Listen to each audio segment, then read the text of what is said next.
دیگران انتظار نداشته باش. خیلی از ماها در مقام شعار با همچین جملاتی خیلی آشناییم، ولی در مقام عمل کردن از اونجایی که یه سری آدمای باسن سنگین و به اصطلاح تنبل هستیم، همیشه چوب یه اتفاقات تو زندگی و آستین حس کردیم و هیچ وقت هم توبه نکردیم. جالب اینجاست هیچ وقت توبه نکردیم و شاید در جواب خوبیایی که به دیگران کردیم 2 تا بیلاخ خیلی خوشگل هدیه گرفتیم. حالا توی این ویدیو قرار هست که 5 تا از آورده‌های بزرگ توی زندگی وقتی که ما انتظام نداشتن از دیگران کنار میذاریم و وارد زندگی ما میشه نام ببریم و ببینیم که اصلا ارزش داره یا نه. پس با من همراه باش.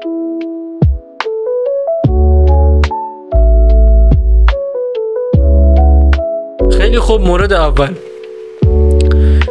اول از نتایج انتظار نداشتن از دیگران اینه که شما در نتیجه انتظار نداشتن از دیگران دچار یه آرامش خیلی خاص و آرامش روحی روانی میشین.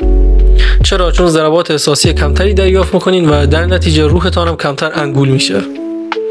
مورد دوم اینه که شما تمرکز میذاری روی اتفاقاتی که برات قابل کنترلن، جریاناتی که برات قابل کنترلن، نه هر کسی رسید و هر چیزی که دیدی هم دهن خودت از سرویس کنی هم بقیه. مورد سوم اینه که به خودباوری میرسی، یه خودباوری خیلی سنگین. یعنی میفهمی توی دنیا، اونم جامعه امروزی، زندگی امروزی، فقط خودتی و خدای خودت.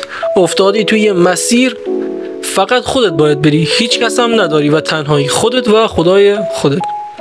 مورد چهارم رشد شخصی. خب رشد شخصی طبیعتاً از نتایجشه، به خاطر اینکه فکرت کمتر محدود، انعطاف پذیری بیشتری داری نسبت به مشکلات و در نتیجه به رشد شخصی هم میرسی. مورد آخر که از همش مهمتره یادگیری تو همه مسائل مهمه.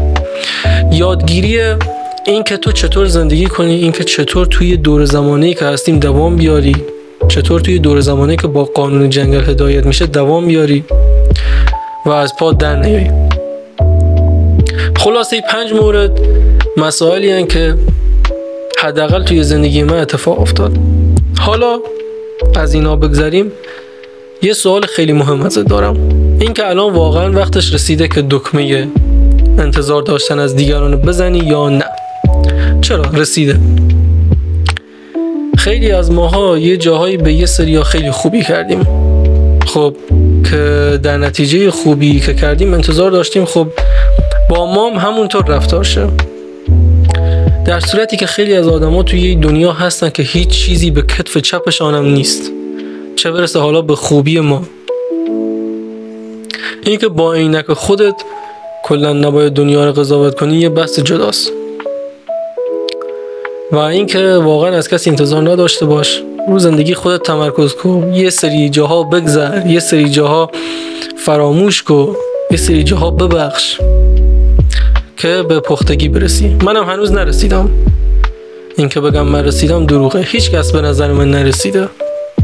همه ما یه نموری هنوز ریدمان تو زندگی ما داریم، گنده گوزی نباید کرد دیگه. همه ما یه نموری، یه تپای ریده‌ای داریم، ولی خود تپای نریدم هنوز باقی ماندن. در آخر یه ساب معرفتی و مرامی و زیر برو و مراقب زیباییاتم باش و خدا حافظ.